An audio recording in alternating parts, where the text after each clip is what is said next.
Suresh R ಮುಂಜೆ ತಹಶೀಲ್ದಾರರು ಹಾಗೂ ತಾಲೂಕು ಕಾರ್ಯನಿರ್ವಾಹಕ ದಂಡಾಧಿಕಾರಿಗಳು ನಿಪ್ಪಾಣಿಯವರಿಂದ ಖಡಕ್ ಎಚ್ಚರಿಕೆ. ಬೆಳಗಾವಿ ಜಿಲ್ಲೆಯ ನಿಪ್ಪಾಣಿ ತಾಲೂಕಿನಲ್ಲಿ 77ನೇ ಗಣರಾಜ್ಯೋತ್ಸವ ಕಾರ್ಯಕ್ರಮಕ್ಕೆ ನಿನ್ನೆ ಜನವರಿ 26ರಂದು ಕಾರ್ಯಕ್ರಮಕ್ಕೆ ಆಹ್ವಾನಿತ ಎಲ್ಲ ತಾಲೂಕು ಮಟ್ಟದ ಅಧಿಕಾರಿಗಳು ಸಿಬ್ಬಂದಿಗಳು ಕಡ್ಡಾಯವಾಗಿ ಹಾಜರಿರಲು ಸೂಚಿಸಿದರು.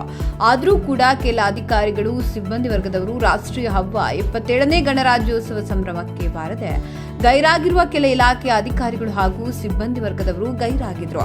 ಅಂತವರ ವಿರುದ್ಧ ಕಠಿಣ ಕ್ರಮ ಕೈಗೊಳ್ಳುವುದಾಗಿ ಮತ್ತು ಮುಂದಿನ ದಿನಗಳಲ್ಲಿ ಯಾವುದೇ ಸರ್ಕಾರಿ ಕಾರ್ಯಕ್ರಮಗಳಲ್ಲಿ ಒಂದು ವೇಳೆ ಗೈರಾದರೆ ಕ್ರಮ ಕೈಗೊಳ್ಳಲಾಗುವುದೆಂದು ತಾಲೂಕಿನ ವಿವಿಧ ಇಲಾಖೆಗಳ ಅಧಿಕಾರಿಗಳಿಗೆ ಮತ್ತು ಸಿಬ್ಬಂದಿಗಳಿಗೆ ಖಡಕ್ ಎಚ್ಚರಿಕೆ ನೀಡಿದ್ದಾರೆ.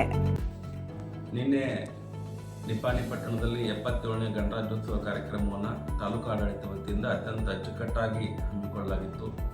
ಸದರಿ ಗಣರಾಜ್ಯೋತ್ಸವ ಕಾರ್ಯಕ್ರಮದಲ್ಲಿ ಎಲ್ಲ ನಮ್ಮ ನಿಪ್ಪಾಣಿ ಪಟ್ಟಣದ ಪ್ರಮುಖ ಶಾಲೆಯ ವಿದ್ಯಾರ್ಥಿಗಳು ಅಚ್ಚುಕಟ್ಟಾಗಿ ಕವಾಯತನ್ನು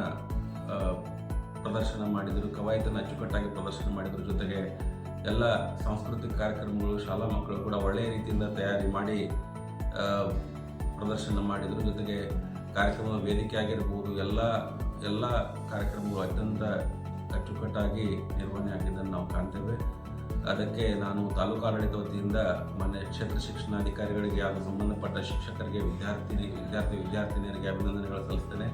ಮತ್ತು ಸಾಕಷ್ಟು ಸಂಖ್ಯೆಯಲ್ಲಿ ನಿಪ್ಪಾಣಿ ಜನತೆ ಕೂಡ ಸದರಿ ನಮ್ಮ 77ನೇ ಗಣರಾಜ್ಯೋತ್ಸವ ಕಾರ್ಯಕ್ರಮದಲ್ಲಿ ಭಾಗವಹಿಸಿ ಕಾರ್ಯಕ್ರಮವನ್ನು ಯಶಸ್ವಿ ಮಾಡಿದ್ದಕ್ಕೆ ನಿಪ್ಪಾಣಿಯ ಎಲ್ಲ ಜನತೆಗೂ ಕೂಡ ನಾನು ಅಭಿನಂದನೆಗಳನ್ನು ತಾಲೂಕು ಆಡಳಿತ ವತಿಯಿಂದ ಸಲ್ಲಿಸ್ತೇನೆ. ಜೊತೆಗೆ ನಮ್ಮ ಮಾನ್ಯ ಶಾಸಕರು ಕೂಡ ಅತ್ಯಂತ ಉತ್ಸಾಹದಿಂದ ಬೆಳಗ್ಗೆ ಕಾರ್ಯಕ್ರಮ ಪ್ರಾರಂಭವಾಗುವ ಮುಂಚೆನೇ ಹಾಜರಿದ್ದು ನಮಗೆಲ್ಲ ಮಾರ್ಗದರ್ಶನ ಮಾಡಿ ಕಾರ್ಯಕ್ರಮವನ್ನು ಯಶಸ್ವಿ ಮಾಡಲಿಕ್ಕೆ ಮೇಡಮ್ ಅವರು ಶಾಸಕರಾಗಿರ್ತಕ್ಕಂಥ ಶಶಿಕಲಾ ಜೊಲ್ಲೆ ಮೇಡಮ್ ಅವರು ಕೂಡ ಕಾರಣೀಕರ್ತರು ಅಂತ ನಾನು ಹೇಳಲಿಕ್ಕೆ ಇಷ್ಟಪಡ್ತೀನಿ. ಸರ್, ಇನ್ನೊಂದರೆ ಅಧಿಕಾರಿ ಗೈರಾಜರಿದ್ದರು ಗಣರಾಜ್ಯೋತ್ಸವ ದಿನವೇ, ಅದು ಅವ್ರ ಮೇಲೆ ಏನು ಕ್ರಮ ಕೈಗೊಳ್ತೀರಿ?